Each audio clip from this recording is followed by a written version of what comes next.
이슈 칼럼 바로 이어가도록 하겠습니다. 참 좋은 경제연구소 이인철 소장과 함께합니다. 소장님 안녕하세요. 네, 일주일 잘 보내셨죠? 네. 여전히 또 바쁘신 것 같고요. 오늘 좋은 얘기 많이 들을 텐데 일단 뭐 미국 쪽 얘기를 안 할 수가 없는 게 제롬 파월 의장이 사실 이번 뭐 상하원 연설에서 이렇게까지 확신에 차서 금리 인하하겠다고 할 줄은 시장이 좀 몰랐던 것 같아요. 그러다 보니까 더 환호를 하는 것 같은데 다우가 27,000 찍었고요. S&P가 3,000이라는 숫자를 저희가 봤습니다. 이게 우리가 이제 금리 인하 이 시그널을 봤고요. 뭘 좀 봐야 돼요? 맞습니다. 지금 그 미 연준 의장은 네. 굉장히 상징적으로 상반기, 하반기 상하원을 돌면서 금융위원회에서 발표를 하게 돼 있습니다. 네네.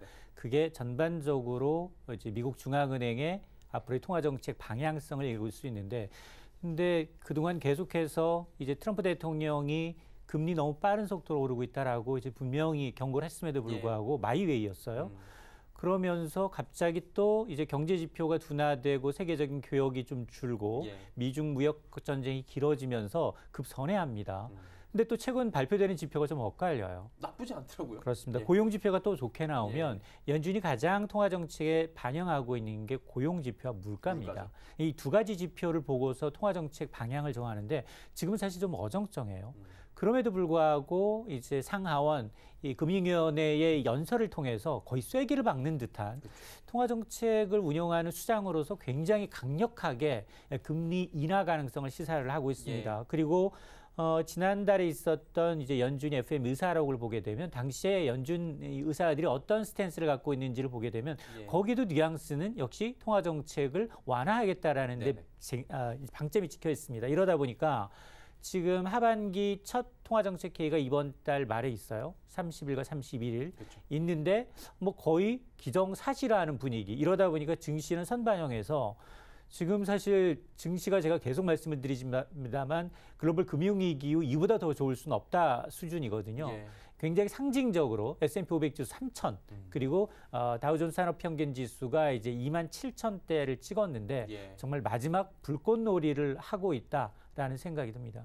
어쨌든 간에 고점을 계속 높여가긴 하는데 상징적인 지수대를 딱 찍는 순간 불꽃쇼가 더 성대하게 하면서 마지막에 이제 줄어드는데 그 느낌이 좀 든다라는 이야기들이 많이 나오고 있고요. 그러니까 이게 봐야 되는 게 미국은 미국이고요. 우리는 이에 따라서 움직여야 되는데 8월에 우리도 금리 인하 가능성이 지금 제기가 되고 있잖아요. 그렇습니다. 가장 중요한 거 우리는 그동안 제가 누누이 말씀드리지만 이 선전적으로 통화 정책을 운영한 적이 없습니다. 그러다 보니까 과연 7월에 연준이 금리를 인하한다면 과연 일각의 이제 예견처럼 두 자릿수 0.5%포인트 인하할 거냐? 그런 적 별로 없죠, 우리나라. 거의 없습니다.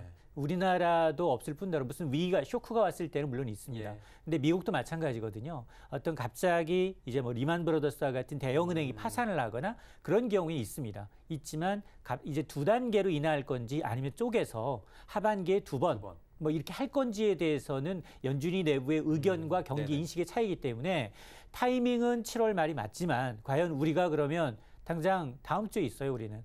통화정책 회의가 다음 주에 있는데 7월에 할 거냐? 7월은 절대 못 한다는 겁니다. 선제적으로는 할 수가 없고 그나마 빨라야 8월에 한다는 얘기인데 근데 이게 문제가 되는 게 뭐냐? 이미 이런 게 시장에 선 반영되면 그때 액션을 취해도 굉장히 늦다라는 겁니다. 지금 우리는 경기가 정말로 급하강하고 있고 지금 미투의 분쟁뿐만이 아니라 지금은 일본의 이제 보복까지 경험하고 있어서 최근 외국 기관들의 우리나라의 성장률 전망치 하향폭은 0.1, 0.2가 아니에요. 0.4%포인트씩 하고 있고 그리고 모건 스테이니는 예를 들어 보니까 지금 2.2에서 1.8로 낮췄는데 내년에는 올해보다 더 어렵답니다. 내년 1.7%까지 내려갈 거라는 거예요. 이렇게 되면 2017년이 3.1%로 고점이었고 3년 연속 경기가 후퇴한다는 거예요. 이건 정말 디프레션이 올 수 있다라는 얘기거든요. 그러니까 이런 걸 감안하게 되면 통화정책 방향이라는 건 정말 선제적으로 해야 되는데 근데 지금 문제가 뭐냐? 우리의 이제 한국은행은 지난해 11월에 금리를 올려서 지금 1.75예요. 그런데 미국은 이미 2.5예요, 상단이. 여기 지금 0.75%포인트 차이가 나는데 우리가 먼저 내리게 되면 1%포인트 차이가 나요. 그러니까 이것도 고민인 겁니다. 그러다 보니까 한은이 기준금리를 내려서 빨라야 한은은 이제 다음 달 8월에나 내리지 않겠느냐라는 관측이 나오고 있는 겁니다. 선제적 대응을 하기에도 애매한 시점이고 아무튼 뭐 누군가는 좌충수에 걸렸다, 지금 외통수에 걸렸다라고 하는데 그렇게까지 뭐 비관적으로 볼 필요 있냐라는 생각도 들지만 쉽지 않은 시장만큼은 지금 확실하고요.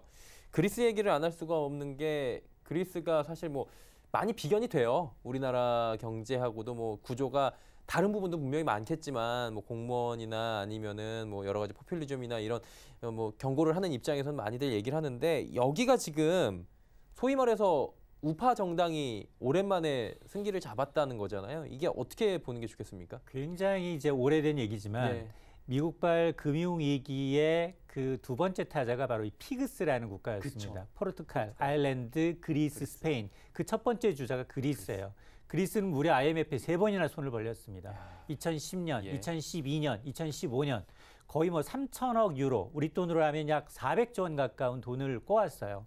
빌려왔습니다. 근데 2010년부터 어려웠잖아요. 그러면 가장 먼저 했던 게 우리도 IMF에 손을 빌려봤지만 IMF가 호락호락하게 돈을 빌려주지 않습니다. 가서 시어머니처럼 더 강도 높은 구조조정에 공공기관 조정하고 임금 삭감하고 국민연금 내리고 그리고 하물며 무인도 섬까지 팔아야 했던 그런 지정이 이루어졌어요.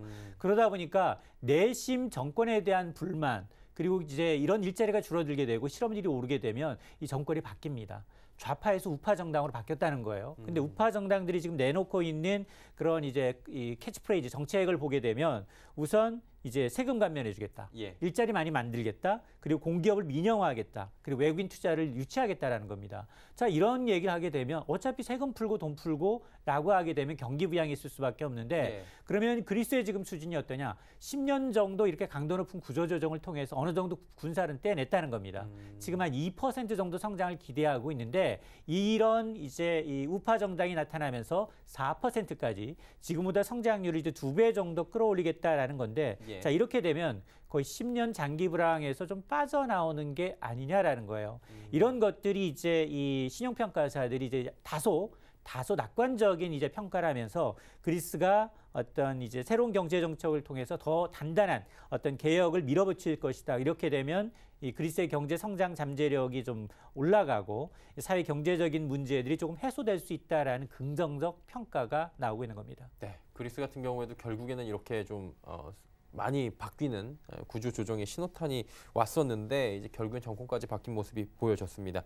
그리스를 이야기를 나눠본 게 유로존 전체가 힘들었잖아요. 뭐 피그스 얘기도 나왔고 다 막 힘들고 그랬는데 사실 독일의 도이치방크 지금 구조 조정 빼놓고는 나머지는 괜찮다고 하더라고요. 그래서 독일 증시만 조금 힘들고 뭐 제조업도 괜찮다 그러는데 그래도 이제 뭐 무조건적으로 낙관적으로 보기는 어려운 상황인 거죠. 맞습니다. 유럽이. 사실 그리스가 유로존 경제에서 차지하는 비중 그다지 크지 정말 않습니다. 적죠. 예. 그러다 보니까 뭐 그리스가 이제 어떤 그 시발점이 돼서 나머지 포르투갈과 아일랜드, 스페인으로 이어지다 보니까 유로존이 굉장히 어려웠었던 거고요. 예. 이 때문에 그 누가 이제 돈 잘 벌었던 유로가 합해져서 돈 잘 벌었던 당연히 독일과 그리고 이제 프랑스와 같은 국가들이 이제 좀 의존도를 높여야 되는 이 재정금융의 부담이 좀 커졌었는데 그러다 보니까 뭐 영국 역시 이제 나가겠다. 네. 브렉시트의 이제 시발점이 됐었고 이후에는 이 과연 경기가 언제쯤 좋아질까의 지표로 가장 많이 보고 있는 게 제조업이에요.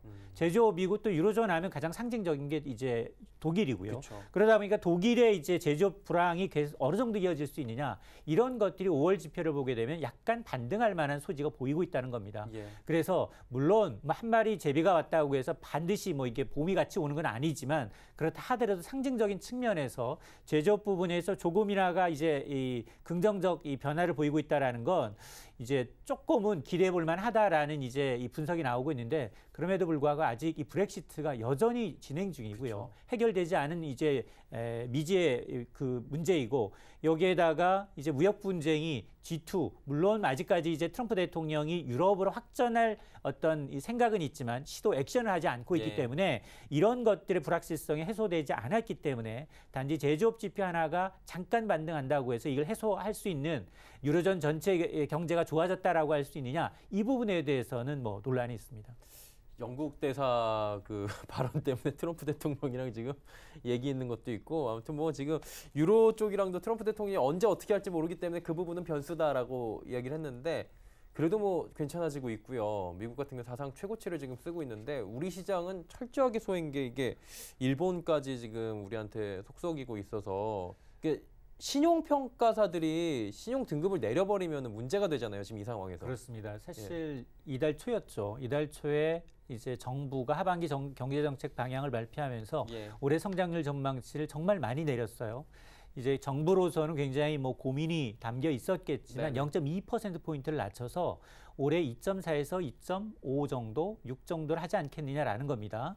자, 그럼에도 불구하고 지금 나오고 있는 G2 변수 외에 새로 생긴 일본 변수 때문에 이제 외부에서 보는 그 시각은 싸늘합니다. 왜냐하면 0.2 정도가 아니라 지금 신용평가사인 스탠다드 & 푸어스도 0.4%포인트 내려서 올해 2% 선 정도, 그리고 모건스테인이, 노무라, 일부 이제 이 외국계 증권사의 경우는 1% 중반까지도 보고 있거든요. 자, 이렇게 되면 이게 하반기, 올해 하반기에 가장 큰 변수가 뭐냐? 물론 G2 변수도 G2 변수지만 과연 이 일본의 우경화를 비롯한 이 무역 빌미로 경제 보복이 과연 1차에 끝날 것인가? 그리고 당연히 다음 주 18일이죠. 18일이 이제 일본이 제안했던, 우리가 답변해야 하는 어떤 제3국의 중재위원회를 설립을 해서 이 징용 문제, 배상 문제를 논의할지 여부에 대해서 우리는 지금 부정적으로 안 하겠다는 겁니다. 이렇게 되면 두 번째 카드가 나올 수밖에 없거든요. 자, 이런 걸 반영하게 되면 지금 일본이 구체적으로 목리를 부리지는 않고 있어요. 물론 자기의 이제 이 어떤 이런 수출 규제를 정당화하기 위해서 북한을 물고 늘어든다거나 밀수출의 어떤 핵심 전략적 자원이 넘어가고 있다라고 하지만 그러나 논리가 굉장히 빈약하고 역으로 오히려 일본이 밀수출한 것들이 많다라는 얘기가 나오고 있기 때문에 국제사회에서 비난은 받을지언정 계속 때릴 것이다라는 겁니다. 자, 그러다 보니까 이 일본이 만에 하나 우리 기업들의 신용 등급을 낮추겠다? 이럴 경우엔 돈이 빠져나가거든요. 그쵸. 자기네 돈뿐만이 아니라 국제 투자자들의 돈이 한꺼번에 빠져나가는 효과가 있습니다. 그러니까 이런 것들, 그리고 한국으로의 송금을 제한하거나 개별 기업에 대해서 굉장히 억압이 시작이 된다면, 프레스가 시작이 된다면 지금 사실 그 이재용 부회장도 어지간한 일본 통이에요. 근데 일본 현지에 있는 이 굉장히 큰 고객이 왔음에도 불구하고 만나지를 못한다는 거 아닙니까? 정부의 눈치를 봐야 되는 상황에서 굉장히 큰 고객이 왔지만, 전략적 고객이 왔지만 선뜻 예스라고 못하는 그런 입장이 있다는 겁니다. 그러니까 정치적으로 풀어야 될 문제인데 경제인들이 나서서 해결될 문제가 아니라는 것이기 때문에 아마 이 문제가 해결되지 않으면 하반기뿐만 아니라 내년까지도 우리 경제가 어려워질 수 있습니다. 그러다 보니까 지금 이낙연 총리께서 지금 나서야 된다. 일본 통인 뭐 이런 얘기까지 나오고 있는데 그 부분은 조금 더 지켜봐야 될 것 같고요. 시장 얘기 조금 더 나눠보면 금리 인하 시그널이 이번 주에는 어쨌든 뭐 수요일부터 훈풍을 줬습니다. 이게 근데 길게 갈 소재는 아니잖아요. 이게 어느 정도 반영이 끝나버리면. 맞습니다. 다음 주는 또 어떻게 예측이 좀. 정말 이제 미국은 좋은데 우리는 정말 좋지가 않거든요. 고점이 아닌 2100선 탈환도 좀 어려워 보이는 상황인데 어쨌든 다음 주 시장의 변수는 일단 18일 일본이 어떤 카드를 던질 것인가, 그리고 우리가 어떻게 대응할 것인가. 지금 실무자들이 일단은 만나기로 하는데 그것도 지금 신경전이에요. 급을 낮추느니 나는 이 대화는 빼겠다느니 굉장히 지금 이 무역 실제 외교 당국자들과는 좀 손발이 안 맞는 게 지금 보이거든요. 그러다 보니까 정말 우리가 전략적 이 자원으로 인해서 이제 제2의 피해를 입을 수 있다면 시장이 가장 먼저 반응을 할 겁니다. 그리고 또 하나 외국 변수는 2분기 GDP. 과연 중국도 미중 무역 전쟁의 와중에 그동안 1분기는 선전했어요. 그쵸. 계속 선전할 것인가. 그리고 이제 미중 협상도 계속 밀무적으로 실무진이 움직이고 있거든요. 과연 하위에 대해서 계속 규제를 풀면서 미국이 좀 수그러드는 그런 카드를 제시할지 여부도 좀 지켜봐야 되고, 또 하나는 이제 우리 금통위입니다.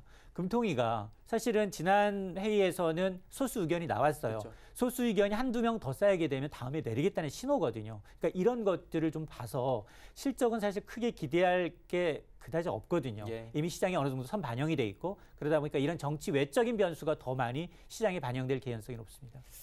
소수 의견은 김동철 위원이었나요, 지난번에? 조동철 위원. 좀 한두 분 정도가 더 나오는지 좀 봐야 될 것 같고, 지금 GDP도 봐야 되고 볼 것들이 다음 주 굉장히 많다고 하는데 그 이후의 상황들에 대해서는 다음 주에 또 모시고 이야기를 나눠보도록 하겠습니다. 고맙습니다. 3주